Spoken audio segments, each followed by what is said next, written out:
আন্তর্জাতিক মহলে আপত্তি জানান। আমরা এতদিন দেখছি মিডিয়ার হত্যাকাণ্ডে ভারত জড়িত, আপনি এখনো কোনো ভূমিকা গ্রহণ করেন নাই। আপনাদের ভারত কেন বন্ধ করেন?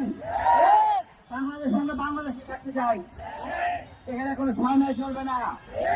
স্বাধীন নাম দিয়ে এই যে আগুন লাগানো হলো, আরাম ধর্ম নেতাদের আপনারা গ্রেফতার করতেছেন। আবার সেই তকমা, জঙ্গি তকমা, এগুলি চলবে না। 90% মুসলমানের দেশ, এখানে আমাদের আইন চলবে, মুসলিমের আইন চলবে না। ভারতের দালাল্লা দিল্লি চলে যান, আমাদের দেশে আমরাই থাকবো। এই বিপ্লব 25শে বিপ্লব 71-এর স্বাধীনতা কোথাও আপনারা ভুলেন না। এই ছিল আন্দোলনতা, সুতরাং আন্দোলনের কথা আপনি শুনতে হবে। আপনাদেরকে কোনো ছাড় দেওয়া হবে না। একটা বিপ্লবের পর এই যে উপদেষ্টা পরিষদ সব শিশির, একমাত্র আদিল ভাই ছাড়া সবাই হলো গিয়া সুবিধাবাদী লোক। এই সুবিধাবাদী লোক ভারতের দাবিদারি করে যাচ্ছে, একটা কষ্ট কঠিন কথা বলতে পারতেছে না। শরম নিয়ে কেন থাকে আমি জানি না।